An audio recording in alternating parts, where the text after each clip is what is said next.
आपने महसूस किया होगा आपके आसपास धर्म, पूजा पाठ करने वाले लोगों की ज़िंदगी भी खुशहाल नहीं होती, लेकिन जितनी कि अधर्मी लोगों की होती है। ये सब देखकर आपके मन में भी कभी ना कभी ये सवाल ज़रूर उठा होगा कि आखिर अच्छे लोगों के साथ बुरा क्यों होता है। इसका उत्तर श्रीमद् भागवत गीता में भगवान श्री कृष्ण ने दिया है। एक बार अर्जुन के मन में जब कोई दुविधा उत्पन्न हुई थी तो वो उसके समाधान के लिए श्री कृष्ण के पास पहुँच जाते हैं।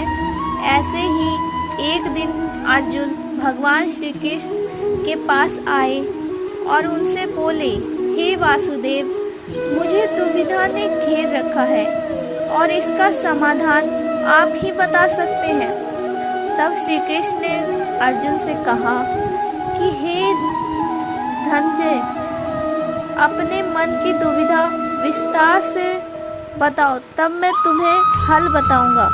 अर्जुन बोले, श्री कृष्ण, मुझे ये बताइए कि अच्छे लोगों के साथ बुरा क्यों होता है।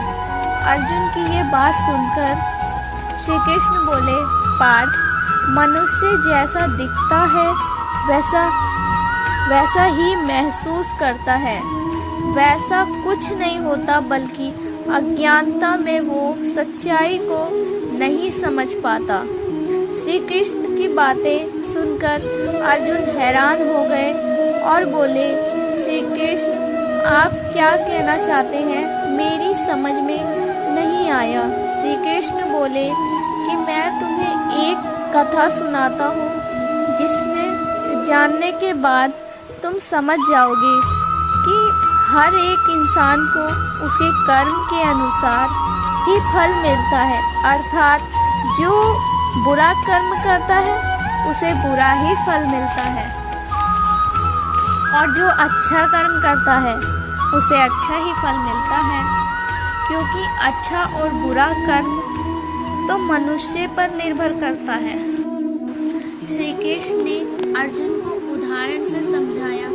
वो बोले कि एक नगर में दो पुरुष रहा करते थे। उसमें से एक व्यापारी था जो धर्म को बहुत महत्व देता था। वो पूजा पाठ और भगवान में बहुत विश्वास रखता था। वहीं दूसरा पुरुष पहले वाले से बिल्कुल विपरीत था। वो मंदिर तो जाता था, लेकिन पूजा पाठ के उद्देश्य से नहीं, बल्कि मंदिर के बाहर जूते चप्पल चुराने के लिए। इसी तरह समय बीतता गया। उस नगर में जोर की बारिश हो रही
अपने कर्मों को नहीं बदल